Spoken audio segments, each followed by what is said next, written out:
വിശദമായ വാർത്തകളിലേക്ക്. എൻഡോസൾഫാൻ ദുരിതബാധിതർക്കായുള്ള പുനരധിവാസ ഗ്രാമം ഒരുങ്ങുന്നു. കാസർഗോഡ് മുളിയാറിൽ ആദ്യഘട്ട നിർമ്മാണം ജൂണിൽ പൂർത്തിയാകും.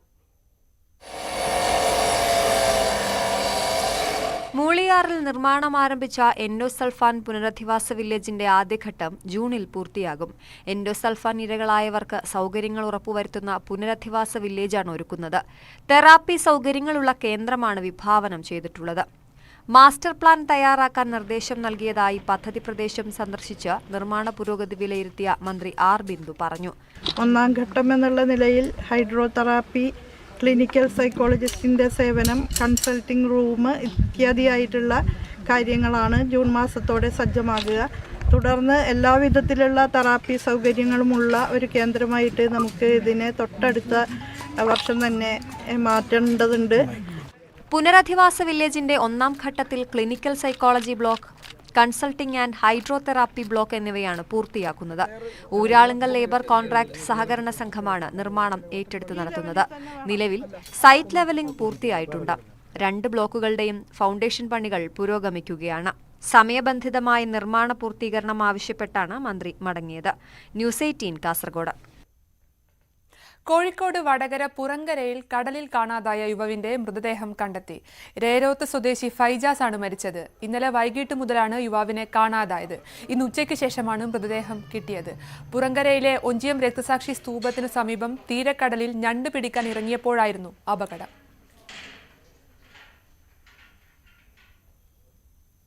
കോഴിക്കോട് താമരശ്ശേരി കെടവൂരിൽ നിന്ന് കാണാതായ സ്ത്രീയെ വയലിലെ കിണറ്റിൽ മരിച്ച നിലയിൽ കണ്ടെത്തി. കെടവൂർ സ്വദേശിനി ചന്ദ്രികയാണ് മരിച്ചത്. ഇന്നലെ വൈകിട്ട് മുതൽ ചന്ദ്രികയെ കാണാതായിരുന്നു. നടന്നു പോകുമ്പോൾ അബദ്ധത്തിൽ കിണറ്റിൽ വീണതാണെന്നാണ് സംശയം. കാസർഗോഡ് ഹൈസ്കൂൾ വിദ്യാർത്ഥികൾക്ക് കഞ്ചാവ് നൽകുന്നയാൾ പിടിയിൽ. മരക്കാപ്പുറം കടപ്പുറം സ്വദേശി ശ്യാം മോഹനാണ് പോലീസിന്റെ പിടിയിലായത്.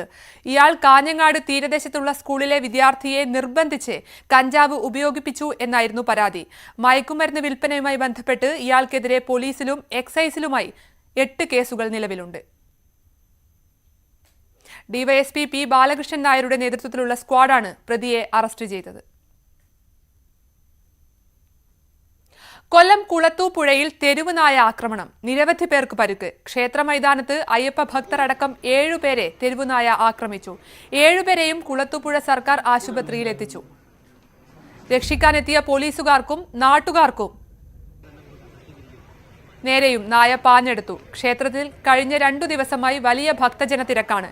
ക്ഷേത്ര ഗ്രൗണ്ടിലും പാതയോരത്തുമടക്കം തെരുവ് നായകളുടെ ശല്യം അതിരൂക്ഷമാണ്. 5 കോടിയോളം രൂപ വില വരുന്ന തിമിംഗല ഛർദിയുമായി തൃശൂർ സ്വദേശി കൊടുവള്ളിയിൽ പോലീസിന്റെ പിടിയിലായി. പേരമംഗലം സ്വദേശി അനൂപാണ് പിടിയിലായത്. റോഡരികിൽ നിർത്തിയിട്ട കാറിൽ നിന്ന് 5 കിലോയിലേറെ തിമിംഗല ഛർദിയാണ് പോലീസ് കണ്ടെടുത്തത്. കൊടുവള്ളി SI അനൂപ് അരീക്കരയുടെ നേതൃത്വത്തിലുള്ള പെട്രോളിംഗ് സംഘം നെല്ലാങ്കണ്ടിക്ക് സമീപം ദേശീയപാതയോരത്ത് നിർത്തിയിട്ട കാർ പരിശോധിച്ചപ്പോഴാണ് 5 കിലോയോളം തിമിംഗല ഛർദി കണ്ടെത്തിയത്. ഇന്ന് രാവിലെ 9:30യോടെയായിരുന്നു സംഭവം. റോഡരികിലെ ഒഴിഞ്ഞ പറമ്പിലാണ് കാർ കണ്ടെത്തിയത്. സംശയം തോന്നി പോലീസ് കാറിനടുത്തെത്തിയപ്പോൾ കാർ പിന്നോട്ടെടുത്ത് രക്ഷപ്പെടാൻ ശ്രമിച്ചെങ്കിലും പോലീസ് ജീപ്പ് കാറിന് പിന്നിലിട്ട് പിടികൂടുകയായിരുന്നു. സംഭവത്തിൽ തൃശൂർ പേരമംഗലം സ്വദേശി അനൂപാണ് പിടിയിലായത്. 2 കാറുകളിലായി 3 അംഗ സംഘമാണ് കൊടുവള്ളിയിൽ എത്തിയതെന്നാണ് സൂചന. 2 പേർ കച്ചവടം ഉറപ്പിക്കാനായി പോയതാണെന്ന് പ്രതി പോലീസിന് മൊഴി നൽകി. പ്രതിയെ വനം വകുപ്പിന് കൈമാറി. ന്യൂസ് 18 കൊടുവള്ളി. കോതമംഗലം മലയൻകീഴ് കോഴിപ്പിള്ളി ബൈപ്പാസിൽ കാറും പിക്കപ്പ് വാനും കൂട്ടിയിടിച്ച് കാറിന് തീപിടിച്ചു. 5 പേർക്ക് പരുക്ക്. മലയൻകീഴ് ഭാഗത്ത് നിർത്തിയിട്ടിരുന്ന പിക്കപ്പ് വാനിൽ കാർ വന്നിടിക്കുകയായിരുന്നു. ഇടിച്ചയുടനെ കാർ കത്തിയെങ്കിലും വഴിയാത്രക്കാർ തീ കെടുത്തി. പിക്കപ്പ് വാൻ റോഡിൽ നിന്ന് തെറിച്ച് പാടത്തേക്ക് തല കീഴായി മറിയുകയായിരുന്നു.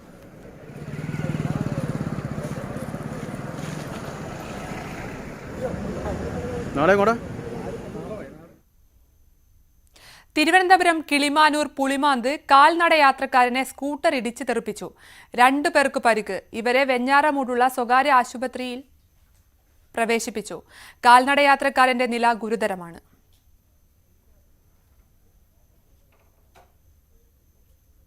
കൊല്ലം ചടയമംഗലത്ത് കന്നുകാലികളോട് ലൈംഗിക അതിക്രമം കാണിച്ചയാൾ പിടിയിൽ. പോരേടം സ്വദേശി മണിയാണ് പിടിയിലായത്. പോരേടത്തെ ഫാമിൽ അതിക്രമിച്ചു കയറിയാണ് ഇയാൾ ലൈംഗിക അതിക്രമം നടത്തിയത്. CCTV ദൃശ്യങ്ങളിൽ നിന്നാണ് പ്രതിയെക്കുറിച്ചുള്ള സൂചന കിട്ടിയത്.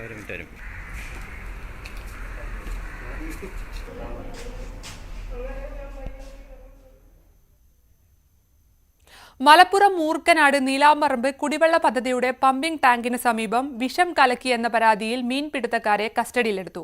മീനുകൾ കൂട്ടത്തോടെ ചത്തുപൊങ്ങിയത് ശ്രദ്ധയിൽപ്പെട്ട നാട്ടുകാരാണ് അധികൃതരെ വിവരമറിയിച്ചത്. പമ്പിംഗ് താൽക്കാലം നിർത്തിവെച്ചതായും മീൻ പിടിക്കാൻ നിരോധനമുള്ള ഈ പ്രദേശത്ത് മീൻപിടുത്തക്കാർ എത്തുന്നത് തടയണമെന്നും ആവശ്യമുണ്ട്. കൊളത്തൂർ പോലീസ് അന്വേഷണം നടത്തുകയാണ്. പുനലൂർ കൊല്ലം പാസഞ്ചർ ട്രെയിനിന്റെ സമയം പുനഃക്രമീകരിക്കണം എന്ന ആവശ്യവുമായി യാത്രക്കാർ. നിലവിൽ സർക്കാർ ജീവനക്കാർക്ക് യാത്ര ചെയ്യാൻ കഴിയാത്ത രീതിയിലാണ് ട്രെയിൻ സമയം എന്നാണ് പരാതി. RDO office, taluk office, taluk ആശുപത്രി ഉൾപ്പെടെ നിരവധി സർക്കാർ ഓഫീസുകളാണ് പുനലൂരിലുള്ളത്. ഇവിടങ്ങളിൽ നൂറുകണക്കിന് ഉദ്യോഗസ്ഥരാണ് ദിവസവും ജോലിക്കായി വന്നുപോകുന്നത്. പുനലൂർ താലൂക്ക് ആശുപത്രിയിലേക്ക് ദൂരസ്ഥലങ്ങളിൽ നിന്നുപോലും രോഗികളും എത്താറുണ്ട്. ഇവർക്ക് സീസൺ ടിക്കറ്റ് ഉൾപ്പെടെ എടുത്ത് കൊല്ലത്ത് നിന്നും പുനലൂരിലേക്കുള്ള ഈ ട്രെയിനിൽ എത്തി ജോലി ചെയ്യാൻ കഴിയാത്ത നിലയിലാണ് റെയിൽവേയുടെ സമയക്രമീകരണം. 5:20 പുനലൂരിൽ നിന്ന് കൊല്ലത്തേക്ക് പുറപ്പെടുന്ന ട്രെയിൻ. ഇവർ സർക്കാർ ഓഫീസുകളിൽ നിന്ന് ജോലിക്ക് ഇറങ്ങി ഒരു ഓട്ടോ വിളിച്ചിട്ടായാലും പുനലൂർ റെയിൽവേ സ്റ്റേഷനിൽ എത്തുമ്പോൾ അവർക്ക് ആ ട്രെയിൻ കിട്ടാറില്ല. അപ്പോൾ ഒരു 10 മിനിറ്റ് കൂടെ കഴിഞ്ഞ് 5:20 എന്നുള്ളത് 5:30 ആ ട്രെയിൻ പുനലൂരിൽ നിന്ന് എടുക്കുകയാണെങ്കിൽ ഇവർക്കെല്ലാവർക്കും ആ ട്രെയിൻ കിട്ടാൻ സാധിക്കും. രാവിലെ ഓഫീസ് സമയം കഴിഞ്ഞ് ട്രെയിൻ എത്തുന്ന നിലയിലും വൈകിട്ട് ഓഫീസ് സമയം കഴിയുന്നതിന് മുൻപ് ട്രെയിൻ പുറപ്പെടുന്നതും ആണ് നിലവിലെ സമയം. ഇത് സർക്കാർ ജീവനക്കാർ കൂടി പ്രയോജനകരമാകുന്ന രീതിയിലേക്ക് മാറ്റണമെന്നാണ് ആവശ്യം.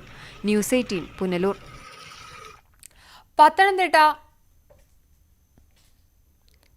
പത്തനംതിട്ട മല്ലപ്പള്ളിയിലെ ഭക്ഷ്യവിഷബാധയെ തുടർന്ന് ചെങ്ങന്നൂരിലെ കാറ്ററിംഗ് സെന്ററിന്റെ ലൈസൻസ് സസ്പെൻഡ് ചെയ്തു.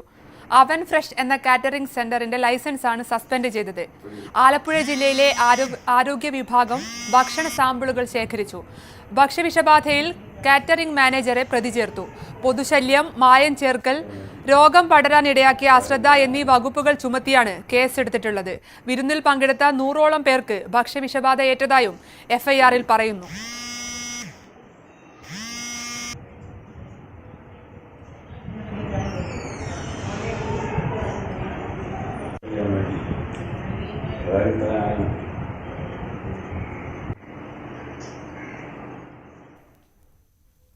തൃശൂർ നഗരത്തിൽ സ്ഥാപിച്ചിരുന്ന അലങ്കാര പന്തൽ കമാനം ഓട്ടോയ്ക്ക് മുകളിൽ വീണു. അപകടത്തിൽ 2 പേർക്ക് പരിക്കേറ്റു. ഓട്ടോറിക്ഷ തകർന്നു. ഇന്ന് ഉച്ചയ്ക്ക് 12 മണിയോടെ തൃശൂർ കോർപ്പറേഷന് മുൻപിലായിരുന്നു സംഭവം. തൃശൂർ ഷോപ്പിംഗ് ഫെസ്റ്റിവലിന്റെ ഭാഗമായി നിർമ്മിച്ചിരുന്ന ഇരുമ്പുകാലുകൾ കൊണ്ടുള്ള പന്തൽ കമാനമാണ് തകർന്നു വീണത്. കുഴിയെടുക്കാതെ പരസ്പരം ബന്ധിപ്പിച്ചുള്ള ഉറപ്പിൽ നിർത്തിയിരുന്ന കാലുകൾ ശക്തമായ കാറ്റിൽ തകർന്നു വീഴുകയായിരുന്നു.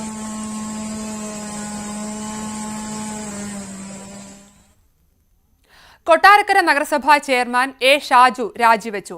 മുൻ ധാരണാപ്രകാരം 2 വർഷം ഭരണം പൂർത്തീകരിച്ചതോടെയാണ് രാജി നൽകിയത്. കേരള കോൺഗ്രസ് B പ്രവർത്തകരോടൊപ്പം എത്തിയാണ് നഗരസഭാ ചെയർമാൻ സെക്രട്ടറിക്ക് രാജി സമർപ്പിച്ചത്. അടുത്ത നഗരസഭാ ചെയർമാൻ സ്ഥാനം CPM-നാണ്.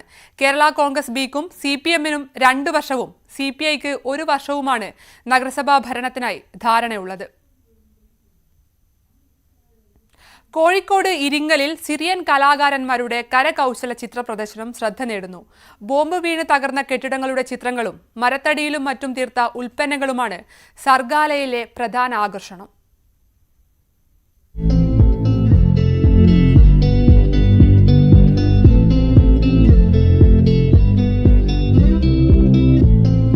സിറിയൻ തലസ്ഥാനമായ ഡമാസ്കസിൽ ഇവർ ഈ ചിത്രങ്ങളിൽ വരച്ച പല കെട്ടിടങ്ങളും ഇന്നുണ്ടാകില്ല. രക്തരൂഷിതമായ യുദ്ധകാലത്ത് പലതും ബോംബ് വീണ് മണ്ണടിഞ്ഞിട്ടുണ്ട്. നിർമ്മാണചാരുതയിൽ വേറിട്ട ഈ കെട്ടിടങ്ങൾ ക്യാൻവാസിൽ പകർത്തിയ ഇവരുടെ വികാരം ലോകത്തിന് മനസ്സിലാകുന്നുണ്ടാകും. കോഴിക്കോട് ഇരിങ്ങലിലെ സർഗാലയിലെ അന്താരാഷ്ട്ര കരകൗശല മേളയിൽ ഇത്തരം ചിത്രങ്ങൾക്ക് പുറമെ മറ്റനേകം കരകൗശല വസ്തുക്കൾ ഇവർ സിറിയയിൽ നിന്ന് എത്തിച്ചിട്ടുണ്ട്. Good, but now maybe expensive. Hand painting is all the pictures is from old city. From my old city, there is street, building. Yes, old city Damascus. Yes, street because it's history. There is a very area famous like Amawi Mosque. There is a lot of there.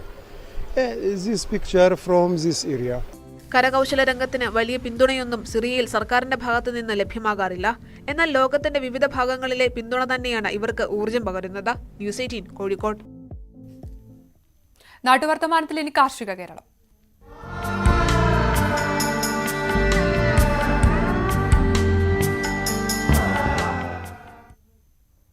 Kayamkulam government women's polytechnic college വളപ്പിൽ ഇനി പച്ചക്കറി വിളയും. National service scheme വളണ്ടിയർമാരാണ് കോളേജും പരിസരവും ഹരിതാഭമാക്കാൻ രംഗത്തിറങ്ങിയത്.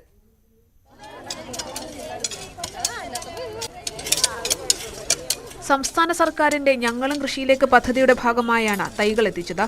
ഒന്നാം ഘട്ടം എന്ന നിലയിലാണ് ക്യാമ്പിനോടനുബന്ധിച്ച് കൃഷി ആരംഭിച്ചതെന്ന് പ്രോഗ്രാം ഓഫീസർ ബിജുകുമാർ പറഞ്ഞു. തരിശായി കിടന്നിരുന്ന സ്ഥലം ഒരുക്കിയാണ് കൃഷിക്ക് തുടക്കമിട്ടത്. പയർ, വെണ്ട, വഴുതന, ചീര, കുമ്പളം എന്നിവയാണ് കൃഷി ചെയ്തത്. വിദ്യാർത്ഥികളും അധ്യാപകരും ചേർന്നുകൊണ്ടാണ് ഈ കൃഷി നടത്തുന്നത്. ഇതിന്റെ ലക്ഷ്യം അന്യ സംസ്ഥാനങ്ങളിൽ നിന്നും വിഷം അടിച്ച പച്ചക്കറികൾ ഇങ്ങോട്ട് വരുന്നതിനാൽ അതിൽ നിന്നും മുക്ത നേടാൻ വേണ്ടിയാണ് ഞങ്ങൾ ഇപ്പോൾ വിഷരഹിത പച്ചക്കറികൾ ചെയ്തുകൊണ്ടിരിക്കുന്നത്. രണ്ടാം ഘട്ടത്തിൽ വിശാലമായി മറ്റ് കൃഷികളിലേക്കും ഇറങ്ങാനാണ് പദ്ധതി. തുടർ ദിവസങ്ങളിൽ പഠനത്തിനിടയിൽ കിട്ടുന്ന ഇടവേളകൾ കൃഷിക്കായി വിനിയോഗിക്കാനാണ് തീരുമാനിച്ചിരിക്കുന്നതെന്ന് വിദ്യാർത്ഥികളും പറയുന്നു. കോളേജിന്റെ മുൻവശത്ത് തരിശായി കിടക്കുന്ന ഭൂമിയിൽ NSS വോളണ്ടിയേഴ്സും അധ്യാപകരുടെ സഹായത്തോടു കൂടിയാണ് കൃഷി ചെയ്യുന്നത്. വിവിധയിനം പച്ചക്കറികളാണ് കൃഷി ചെയ്യുന്നത്. അധ്യാപകരായ ടി ധന്യ, ജി ശ്യാംകുമാർ, രാജേഷ്, മുഹമ്മദ് സിയാദ് എന്നിവരും കൃഷി ഇറക്കാൻ സഹായവുമായി വിദ്യാർത്ഥികൾക്കൊപ്പമുണ്ട്. ന്യൂസ് 18 കായംകുളം. ഇടുക്കി പെരിഞ്ചാംകുട്ടി തേക്ക് പ്ലാന്റേഷനിൽ ദുരിതം പേറി ഒരു കുടുംബം. കഴിഞ്ഞ 13 വർഷം മുൻപ് കാട്ടാന ആക്രമണത്തെ തുടർന്ന് ചിന്നക്കനാലിൽ നിന്നെത്തിയ കാവുംപറമ്പിൽ മോഹനനാണ് രോഗിയായ പിതാവും കുടുംബവുമായി നിലം പതിക്കാറായ പ്ലാസ്റ്റിക് ഷെഡിൽ ഭീതിയോടെ കഴിയുന്നത്. 2009 ചിന്നക്കനാലിൽ നിന്നും കാവുംപറമ്പിൽ മോഹനനും കുടുംബവും പെരിഞ്ചാംകുട്ടി തേക്ക് പ്ലാന്റേഷനിൽ എത്തിയത്. ചിന്നക്കനാൽ സിങ്കുകണ്ടം മേഖലയിൽ സർക്കാർ നൽകിയ ഭൂമിയിൽ കാട്ടുമൃഗങ്ങളുടെ ആക്രമണം മൂലം താമസിക്കാനാകാതെയാണ് മോഹനൻ ഉൾപ്പെടെയുള്ളവർ പെരിഞ്ചാംകുട്ടി തേക്ക് പ്ലാന്റേഷനിൽ കയറി കുടിൽ കെട്ടിയത്. 24 കുടുംബങ്ങളിൽ നിന്നുള്ള 35 അംഗ സംഘമാണ് പെരിഞ്ചാംകുട്ടിയിൽ ആദ്യം എത്തിയത്. ഇതിൽ 6 കുടുംബങ്ങൾ തിരികെ പോയെങ്കിലും മോഹനനും കുടുംബവും ഇവിടെ തന്നെ തുടർന്നു. ഞങ്ങൾക്ക് അവിടെ ആനശല്യം കാരണം ജീവിക്കാൻ നിവൃത്തിയില്ലാത്തതുകൊണ്ടാണ് ഞങ്ങളിവിടെ 2009 കുടിയേറി. 12 കുടിയിറക്കി. ഞങ്ങളെ സർക്കാർ ഇവിടെ നിലനിർത്തിയിട്ടുണ്ട്. ഇവിടെ ജീവിക്കാൻ ഞങ്ങൾക്ക് മാർഗമില്ല. കൂലിപ്പണിക്ക് എടുത്ത് വേണം ജീവിക്കാൻ. ഇവിടെ എന്തെങ്കിലും ജീവിക്കാൻ ഒന്നും മണ്ണിൽ കൃഷി ചെയ്യിപ്പിക്കല. പന്നിയായിട്ടും കുരങ്ങായിട്ടും ഞങ്ങൾക്ക് ഇവിടെ ഒരു നിവൃത്തിയില്ല. 14 കൊല്ലം 15 കൊല്ലം ആവുക. ഇപ്പം എനിക്കൊരു നിവൃത്തിയില്ല. അത് വെട്ടാൻ കൂലിപ്പണിക്ക് പോലെ ജീവിക്കാൻ പറ്റത്തുള്ളൂ. പ്ലാസ്റ്റിക് കുടിലിന് പഞ്ചായത്ത് നമ്പർ ലഭിക്കാത്തതിനാൽ റേഷൻ ആനുകൂല്യങ്ങളോ ഭവന പദ്ധതികളിൽ ഇടം നേടാനോ ഇവർക്ക് കഴിഞ്ഞില്ല. ഇപ്പോൾ മറ്റു ജോലികൾ ചെയ്യാൻ കഴിയാത്ത വിധം മോഹനനും പിതാവും ഉൾപ്പെടെ രോഗികളായി. ചോർന്നൊലിക്കുന്ന പ്ലാസ്റ്റിക് കുടിലിൽ ദുരിത ജീവിതം തള്ളി നീക്കുന്ന മോഹനനും കുടുംബത്തിനും പുനരധിവാസം ഉറപ്പാക്കാൻ അധികൃതർ തയ്യാറാവണമെന്നാണ് ആവശ്യം. ന്യൂസ് 18 ഇടുക്കി. കായംകുളത്ത് നിർധന കുടുംബത്തിന് വീടൊരുക്കി കോൺഗ്രസ് പ്രവർത്തകർ. താക്കോൽദാന വേദിയിൽ തന്നെ മറ്റൊരു കുടുംബത്തിന് വീട് വെച്ച് നൽകാനുള്ള പ്രഖ്യാപനവും നടത്തി. കായംകുളം നഗരസഭ 2ാം വാർഡിൽ ആലയിൽ ശംസുദ്ദീനും കുടുംബത്തിനുമാണ് ആദ്യഘട്ടത്തിൽ വീട് സ്വന്തമായത്. 2ാം വാർഡ് കോൺഗ്രസ് കമ്മിറ്റിയുടെ നേതൃത്വത്തിലാണ് പദ്ധതി നടപ്പിലാക്കിയത്. 2.5 സെന്റ് ഭൂമിയിൽ ഡോക്ടർ അസ്ലം സലീമിന്റെ സഹായത്തോടെ 10 ലക്ഷം രൂപയോളം ചെലവഴിച്ചാണ് നിർമ്മാണം പൂർത്തീകരിച്ചത്. വളരെ കൃത്യമായി തന്നെ സലീം ആ വീട് പണം കൊടുത്ത് ആ വീട് ഇവിടെ പൂർത്തിയാക്കിയിരിക്കുകയാണ്. അദ്ദേഹം 100 വീട് പൂർത്തിയാക്കിയാണ് ലക്ഷ്യം. നമ്മുടെ ചെങ്ങന്നൂരിൽ ഞാൻ പറഞ്ഞ പ്രകാരം നമ്മുടെ പാർട്ടി പ്രവർത്തകന് അദ്ദേഹം ഒരു വീട് വെച്ചു കൊടുത്തു. ഹരിപ്പാട് മണ്ഡലത്തിൽ ഇന്നൊരു വീട് തരാമെന്ന് എന്നോട് പറഞ്ഞിട്ടുണ്ട്. അങ്ങനെ 100 എല്ലാ MLA ആവശ്യപ്പെട്ടവർക്കെല്ലാം വീടുകൾ അദ്ദേഹം നൽകിയിട്ടുണ്ട്. അപ്പൊ 100ന്റെ നിറവിൽ എന്ന് പറഞ്ഞാൽ പ്രകാശത്തോടുകൂടി ഈ പ്രവർത്തനം പൂർത്തിയാക്കാൻ വേണ്ടി അദ്ദേഹം ശ്രമിച്ചുകൊണ്ടിരിക്കുന്ന ഒരു സന്ദർഭമാണ്. ശ്രീ സലീം നല്ലൊരു ചെറുപ്പക്കാരനാണ്. അദ്ദേഹത്തിന് ഈ നാടിന്റെ എല്ലാവിധ ആശംസകളും ഞാൻ ഈ സന്ദർഭത്തിൽ നേരാൻ ആഗ്രഹിക്കുകയാണ്. വീടിന്റെ താക്കോൽദാനം മുൻ KPCC പ്രസിഡന്റ് രമേശ് ചെന്നിത്തല നിർവഹിച്ചു. ഇതേ വേദിയിലാണ് വാർഡിലെ തന്നെ വർഷങ്ങളായി വാടക വീട്ടിൽ കഴിയുന്ന നിർധന കുടുംബത്തിന്റെ സ്വപ്നങ്ങൾക്കും ചിറകുമുളച്ചത്. തനിക്കും കുടുംബത്തിനും തലചായ്ക്കാൻ ഒരു വീട് വേണമെന്ന് കാട്ടി രമേശ് ചെന്നിത്തലയ്ക്ക് മുന്നിൽ അപേക്ഷയുമായി എത്തിയ റംലത്തിനും കുടുംബത്തിനുമാണ് സഹായം ലഭിച്ചത്. റംലത്തും മകളും കൊച്ചുമകളും അടങ്ങുന്നതാണ് ഇവരുടെ കുടുംബം. യോഗത്തിൽ ക്ഷണിക്കപ്പെട്ട അതിഥിയായി എത്തിച്ചേർന്ന വേൾഡ് മലയാളി കൗൺസിൽ ഗ്ലോബൽ ചെയർമാനും ഷാർജയിലെ വ്യവസായ പ്രമുഖനും ധന്യ ഗ്രൂപ്പ് ഓഫ് കമ്പനി ഉടമയുമായ ജോൺ മത്തായി റംലത്തിനും കുടുംബത്തിനും വീട് നിർമ്മിച്ചു നൽകാമെന്ന് യോഗത്തിൽ പ്രഖ്യാപിച്ചു. DCC സെക്രട്ടറി CA സാദിഖിനാണ് വീട് നിർമ്മാണത്തിന് ചുമതല. യോഗത്തിൽ DCC president advocate B Babu Prasad അധ്യക്ഷത വഹിച്ചു. മറ്റ് KPCC ഭാരവാഹികളും യോഗത്തിൽ പങ്കെടുത്തു. ന്യൂസ് 18 കായംകുളം. അടിസ്ഥാന സൗകര്യങ്ങളുടെ അഭാവത്തിൽ വീർപ്പുമുട്ടി ടൂറിസ്റ്റ് കേന്ദ്രമായ വാഗമൺ. ദിനംപ്രതി 100 കണക്കിന് വിനോദസഞ്ചാരികൾ വാഗമണിലേക്ക് ഒഴുകിയെത്തുമ്പോൾ പലപ്പോഴും പ്രദേശമാകെ കാണാനോ കാഴ്ചകൾ ആസ്വദിക്കാനോ സാധിക്കാതെയാണ് മടങ്ങേണ്ടി വരുന്നത്. കോവിഡിന് ശേഷം ടൂറിസം രംഗം പച്ചപിടിച്ചു വരുമ്പോഴും വാഗമണിനോടുള്ള അധികൃതരുടെ അവഗണനയ്ക്കെതിരെ പ്രതിഷേധവും ശക്തമാവുകയാണ്. ലോകത്തിലെ സഞ്ചാര കേന്ദ്രങ്ങളുടെ പട്ടികയിൽ നാഷണൽ ജിയോഗ്രഫിക് ട്രാവലർ ഉൾപ്പെടുത്തിയ 10 വിനോദ കേന്ദ്രങ്ങളിലൊന്നാണ് ഇടുക്കി ജില്ലയിലെ വാഗമൺ. തേയിലത്തോട്ടങ്ങൾ, പുൽത്തകിടികൾ, കോടമഞ്ഞ് തുടങ്ങി മൊട്ടക്കുന്നുകളും അനന്തമായ പൈൻമരക്കാടുകളും ഉൾപ്പെടെ പ്രകൃതി ഒരുക്കിയിരിക്കുന്ന കാഴ്ചകൾ അനവധിയാണ് വാഗമണ്ണിൽ. സംസ്ഥാനത്തിന് പുറമേ നിന്നുള്ള സഞ്ചാരികൾക്ക് പുറമെ വിദേശ രാജ്യങ്ങളിൽ നിന്നുള്ളവരും ഇവിടേക്ക് ഒഴുകിയെത്താറുണ്ട്. എന്നാൽ അടിസ്ഥാന സൗകര്യങ്ങളുടെ അഭാവത്താൽ വലയുകയാണ് ഇവിടെ എത്തുന്ന സഞ്ചാരികൾ. പാർക്കിംഗും പ്രാഥമിക ആവശ്യങ്ങൾ നിറവേറ്റാനുള്ള സൗകര്യമില്ലായ്മയുമാണ് പ്രധാന പ്രതിസന്ധി. പാർക്കിംഗ് സൗകര്യമില്ലാത്തതിനാൽ സന്ദർശനത്തിനെത്തുന്നവർ റോഡരികിൽ വാഹനം പാർക്ക് ചെയ്യുന്നത് പ്രതിസന്ധി ഇരട്ടിയാക്കും. മതിയായ ശുചിമുറി സൗകര്യമില്ലാത്തത് സ്ത്രീകളടക്കമുള്ള യാത്രക്കാരെ ബുദ്ധിമുട്ടിലാക്കുന്നുണ്ട്. ഞങ്ങളിപ്പോൾ ഇവിടെ ഹോട്ടലിൽ എടുത്ത കാരണം കൊണ്ട് ഫുഡ് കഴിച്ച കാരണം കൊണ്ട് ഞങ്ങൾക്ക് അവിടെ നിന്ന് ഫ്രഷ് ആവാൻ പറ്റി. അല്ലാതെ ഇവിടെ ഇതിന് വേണ്ടിയിട്ട് പ്രത്യേകിച്ചൊന്നും ഞങ്ങൾ കണ്ടില്ല. ഇല്ല നമ്മൾ പുറത്തൊക്കെ പോകുമ്പോഴേ കുറച്ചുകൂടി നീറ്റ്, അതായത് ഇപ്പോൾ നമ്മൾ കൊടൈക്കനാലിലോ അങ്ങനെയുള്ള സ്ഥലങ്ങളിൽ പോകുമ്പോൾ കുറച്ചുകൂടി നീറ്റാണ്. പക്ഷെ കേരളത്തിലുള്ള സ്ഥലങ്ങൾ കാണുമ്പോൾ നമുക്ക് അത്രയ്ക്കും തോന്നുന്നില്ല, അങ്ങനെ മെയിൻറ്റെയിൻ ചെയ്യുന്നില്ല. അതിനേക്കാൾ നല്ല സ്ഥലങ്ങളാണ് നമുക്കുള്ളത്, പക്ഷെ അത് നല്ല ഭംഗിയിലും വൃത്തിയിലും കൊണ്ടു നടക്കുന്നില്ല. കോവിഡിന് ശേഷം ടൂറിസം രംഗം വളർച്ചയുടെ പാതയിലേക്ക് കയറാനായി സർക്കാർ വിവിധ പദ്ധതികളാണ് തയ്യാറാക്കുന്നത്. എന്നാൽ വാഗമൺ ഉൾപ്പെടെയുള്ള തിരക്കേറിയ വിനോദസഞ്ചാര കേന്ദ്രങ്ങൾ ഇപ്പോഴും അവഗണനയുടെ വക്കിലാണ്. ഇതിന് മാറ്റം വരുത്തണമെന്നാണ് സഞ്ചാരികളുടെയും വ്യാപാരികളുടെയും ആവശ്യം. ന്യൂസ് 18 ഇടുക്കി. മൂന്നാറിൽ വിനോദസഞ്ചാരികളുടെ തിരക്കേറുമ്പോഴും ട്രാഫിക് പരിഷ്കാരങ്ങൾ എങ്ങുമെത്തിയില്ല. വർഷങ്ങളായി ഗതാഗത കുരുക്കിൽ വലയുകയാണ് സഞ്ചാരികളും പ്രദേശവാസികളായ കച്ചവടക്കാരും. മൂന്നാർ ടൗണിൽ എപ്പോഴും വലിയ തിരക്കാണ്. ആദ്യകാലങ്ങളിൽ എസ്റ്റേറ്റ് തൊഴിലാളികൾക്ക് ഒത്തുകൂടുന്നതിനും അവശ്യ സാധനങ്ങൾ വാങ്ങുന്നതിനുമാണ് ഇവിടെ മാർക്കറ്റ് അടക്കം സ്ഥാപിച്ചത്. വർഷങ്ങൾ പിന്നിട്ടതോടെ മൂന്നാറും പരിസരവും ടൂറിസം കേന്ദ്രമായി മാറി. കെട്ടിടങ്ങളുടെ രൂപവും ഭാവവും മാറി, വാഹനങ്ങളുടെ എണ്ണവും വർദ്ധിച്ചു. എന്നാൽ ടൗണിന്റെ വ്യാപ്തി വർദ്ധിപ്പിക്കാനോ ട്രാഫിക് പരിഷ്കരണത്തിനോ ഭരണ സംവിധാനത്തിന് കഴിഞ്ഞിട്ടില്ല. 1.5 കിലോമീറ്റർ മാത്രം ദൈർഘ്യമുള്ള മൂന്നാർ ടൗണിൽ 10-ലധികം ഓട്ടോ സ്റ്റാൻഡുകളാണ് ഉള്ളത്.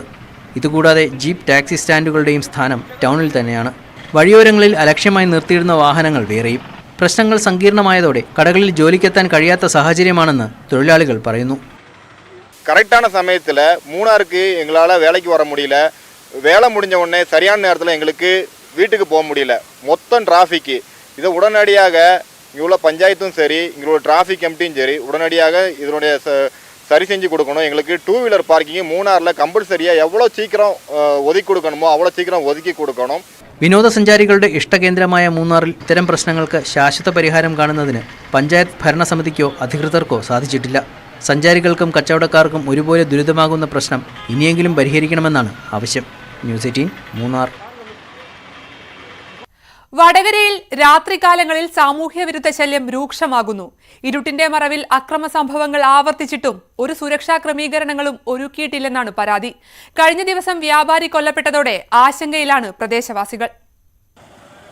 വടകര ടൗണിൽ ഉൾപ്പെടെ തെരുവുവിളക്കുകൾ കത്താത്തതാണ് പ്രതിസന്ധിക്ക് കാരണം. വെളിച്ചമില്ലാത്ത ഭാഗങ്ങളിൽ വടകരയിൽ നിരന്തരം കവർച്ചകൾ നടന്നിട്ടുണ്ട്. CCTV ക്യാമറകൾ ഉണ്ടെങ്കിലും ഭൂരിഭാഗവും പ്രവർത്തനക്ഷമമല്ല. വ്യാപാരികളുടെ നേതൃത്വത്തിൽ 7 ക്യാമറകൾ പലയിടത്തായി സ്ഥാപിച്ചെങ്കിലും പിന്നീട് ഇതിന്റെ സംരക്ഷണ ഉത്തരവാദിത്തം ആരും ഏറ്റെടുത്തില്ല. ഇരുട്ടാകുന്നതോടെ അക്രമങ്ങൾ പതിവായിട്ടും അധികാരികൾ കണ്ടില്ലെന്ന് നടിക്കുന്നതായാണ് പരാതി. നഗരത്തിൽ പ്രധാന ഭാഗങ്ങളിൽ തെരുവുകളൊക്കെ സ്ഥാപിക്കാത്തത് വടകരയെ ഇരുട്ടിലാത്തിക്കൊണ്ടിരിക്കുകയാണ്. വടകരയിലെ ടൗണിൻ്റെ പരിസര പ്രദേശങ്ങളിൽ തെരുവുകളൊക്കെ ഇല്ലാത്ത സ്ഥലങ്ങളിൽ ലഹരി മാഫിയയുടെയും പിന്നെ അക്രമികളുടെയും കേന്ദ്രങ്ങളായി മാറിയിരിക്കുകയാണ്. ഈ അടുത്ത് നടന്ന കൊലപാതകത്തിലടക്കം അവിടെ തെരുവുകളൊക്കെ കത്താത്തത് വളരെയേറെ ജനങ്ങൾ ശ്രദ്ധിക്കപ്പെട്ടിട്ടുണ്ട്. ഏറ്റവും ഒടുവിൽ വ്യാപാരി കൊല്ലപ്പെട്ട സംഭവം കൂടിയായതോടെ ആശങ്കയിലാണ് പ്രദേശവാസികൾ. രാത്രികാല പട്രോളിംഗ് അടക്കം ശക്തമാക്കി സാമൂഹ്യവിരുദ്ധ ശല്യത്തിന് പരിഹാരം കാണണമെന്നാണ് നാട്ടുകാരുടെ ആവശ്യം. ന്യൂസ് 18 വടകര.